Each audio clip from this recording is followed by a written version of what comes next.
Welcome to the 7-Figure Builder channel, everything new construction and development. I've got a special treat for you to all the owner builders that want to build their own house. There are several states and cities that allow you to build a house under a loan with 5 to 7% down. So today I'm going to break down the entire process, including the construction in detail of what it's like to be an owner builder. So step one, you find that beautiful, perfect lot and you put it under contract, meaning you sign an agreement that you're going to be purchasing this property.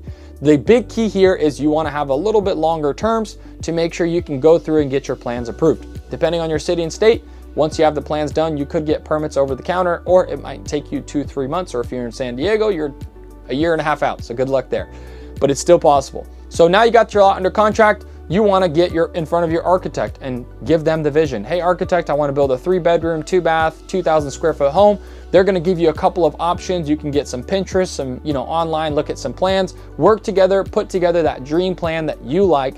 Once you have a full construction plan done by your architect, you want to send it out to all the subcontractors. Each one of them is going to provide you a bid. Typically, I like to have 3 bids per trade.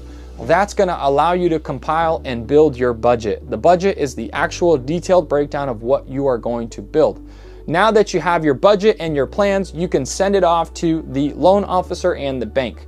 The type of product you're doing is a construction of permanent loan. Typically what it is a 12-month interest-only loan that's going to convert to a 30-year mortgage as an owner builder. Now that you've given your bank all of that information, they are able to close on the lot.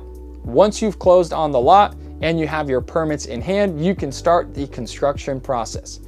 The first portion of construction is going to be building out the box, which is the home. That starts with calling your surveyor. You're going to call your surveyor. Hey surveyor, I have my lot, I'm ready to go. Can you stake out the dig out? The dig out means the area where the foundation is roughly going to be, but it's not going to be pinpoint exact. What that means is they're going to offset it 2 or 3 feet so your foundation guy has enough room to set the forms. So the surveyor pinpoints, you call the excavator, they come out, they do the first dig out, they scrape off the organic fill, they go a little deeper for that foundation.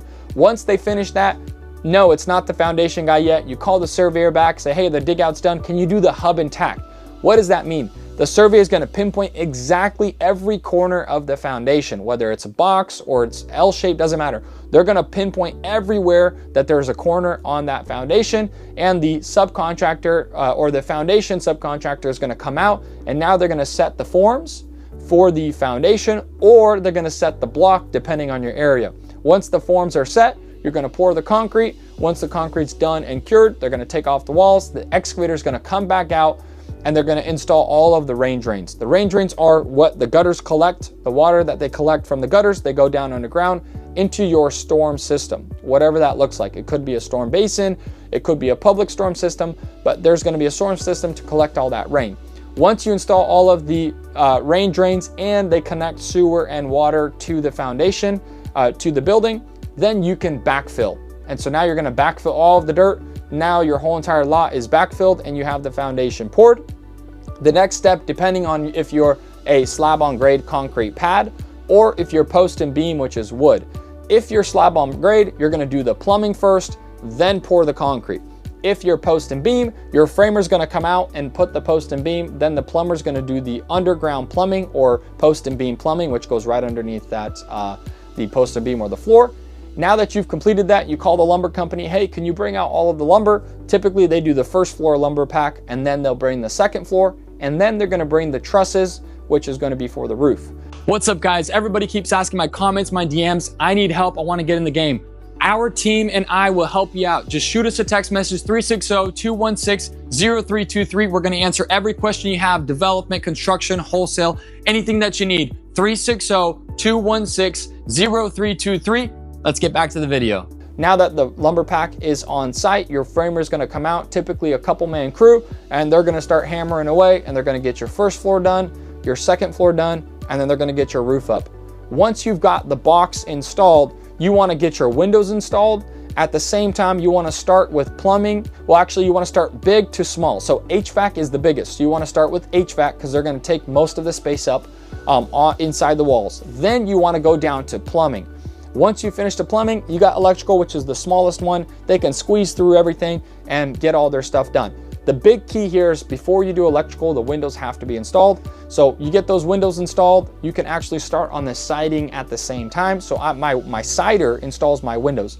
So you get siding and windows installed, and while they're finishing up the rough ends, which is electrical, HVAC, and plumbing, they call MEPs, mechanical, electrical, plumbing. That's what they typically call it. Once you have all the rough ends done, windows installed, and the exterior siding is done, you can also get the roofing done. You want to get the roofing done because if you have different weather, you'd rather protect the roof. So once the roofing is done, siding is done, you can get gutters installed and downspouts to connect to those rain drains that the excavator installed. Your exterior generally is done, and your interior rough-in is done, meaning before the walls are closed. Then you want to insulate the building or your home. Once you insulate it, you're going to pass framing inspection. Framing inspection means everything that is inside the walls, the city or county inspector is going to take a look, make sure you did it right before you cover it up with drywall, because once it's covered up with drywall, you can't see it anymore. So the city inspector verifies plumbing, electrical, HVAC, all of it is done correctly, and that you've built the plan or you built the house per plan. Now that that's all complete, and then structurally, they're going to verify that you've done everything structurally per the engineer.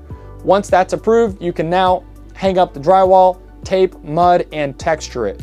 Once drywall is complete, you now want to install your cabinets. The reason I install my cabinets first is because the flooring doesn't go underneath the cabinets. I want the flooring to go right up against the cabinet. So cabinet goes in, flooring goes in, then I install the trim on top of the flooring for a super clean, flush look on the baseboards. Otherwise, you have to install the quarter rounds, which is really ugly. So cabinets, flooring, then baseboards, doors, and all that window trim gets installed. Once you've finished all that up, you kind of have some options. You can install the countertops next, or you can paint the entire home. Typically, I install the countertops first, then I paint the interior and the exterior. Now that I have interior and exterior painted and countertops are in, I can get to my plumbing finishes. We did rough ends, now the finishes are mechanical, electrical, and plumbing finishes, which means light fixtures, lights, switches, outlets for electrical. Plumbing, you got faucets, you have shower heads, sinks, everything plumbing related. Water heater is going to get installed.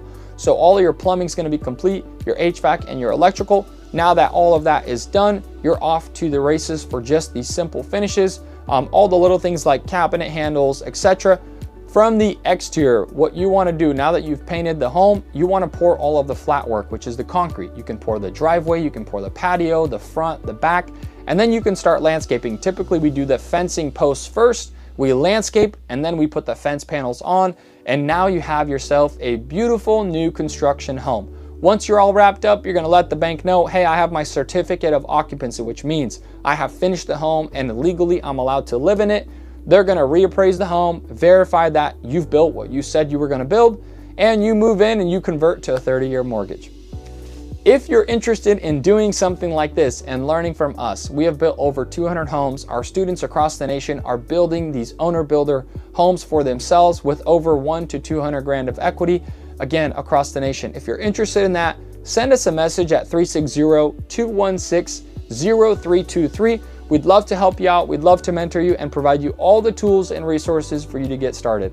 Like, share, and subscribe. I'm super excited. Put in the comments what you liked, what you learned, and maybe if there's something else that you want to learn, I will always get back and show you guys and provide another video to make sure that we give you all the value. Again, like, share, subscribe. Thanks so much. I'll see you on the next one.